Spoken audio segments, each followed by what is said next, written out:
Hello बच्चों, आइए प्रश्न को देखते हैं। एक द्विपद दे रखा है 3x माइनस में 2 बटा में x की घात 2 इस पूरे की घात 15 के प्रसार में x से स्वतंत्र पद ज्ञात कीजिए। प्रश्न को हल करने से पहले इसकी मुख्य अवधारणा के बारे में चर्चा कर लेते हैं।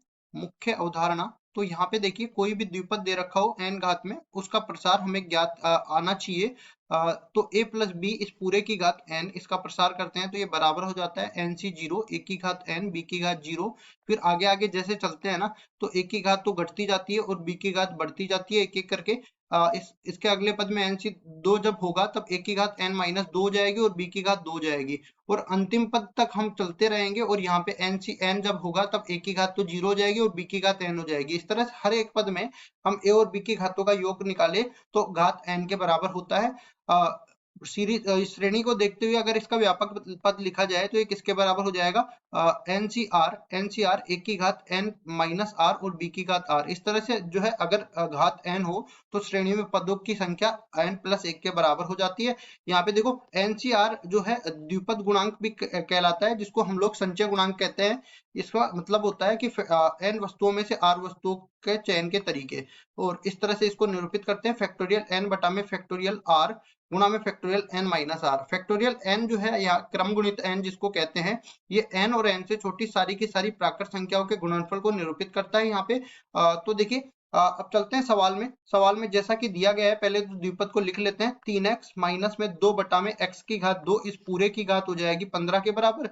और बोला गया है कि x से स्वतंत्र पद ज्ञात कीजिए। तो सबसे पहली चीज हम लोग तुलना करेंगे। a की जगह अपने को दे रखा है 3x के बराबर, b की जगह अपने को दे रखा है माइनस 2 बटा में x की घात 2 के बराबर, और n का मान दे रखा है 15 के बराबर। ठीक है जी। तो अब देखो, यहाँ पे अगर मैं इसका व्यापक पद लिखना चाहूं तो टी आर प्लस 1वां पद किसके बराबर हो जाएगा? N C R. एन की जगह 15 है तो 15 सी आर। एक की जगह कितना है? 3x, तो 3x की घात हो जाएगी 15 माइनस आर।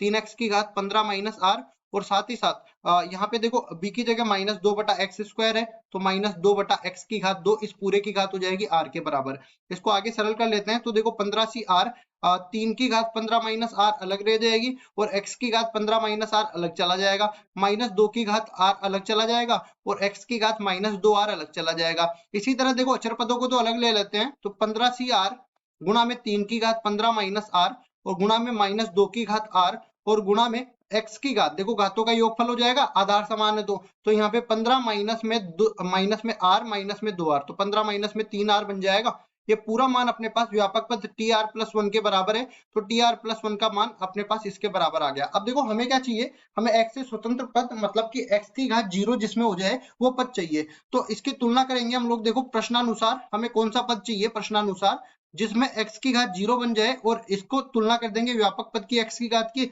तो 15 माइनस में 3r के बराबर हो जाएगा। तो यहाँ से देखो, आधार समान है तो घातों की तुलना हो जाएगी। 15 माइनस 3r बराबर हो जाएगा 0 के, तो यहाँ से r का मान सरल करने पर 5 के बराबर मिल जाएगा।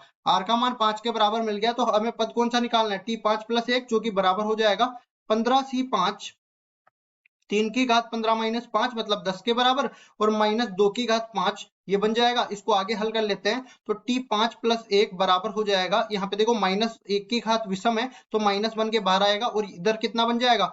15c5 और ये बनेगा 2 की घात 5 गुणा में 3 की घात 10 के बराबर। इसको आगे हल करेंगे ना तो काफी लंबा चला जाएगा, तो मैं मान के चलता हूँ कि x से स्वतंत्र पद जो है इसी रूप में हम लेके चलेंगे और यही अपना उत्तर हो जाएगा। आशा करता हूँ ये सवाल आपको समझ में आया होगा। धन्यवाद।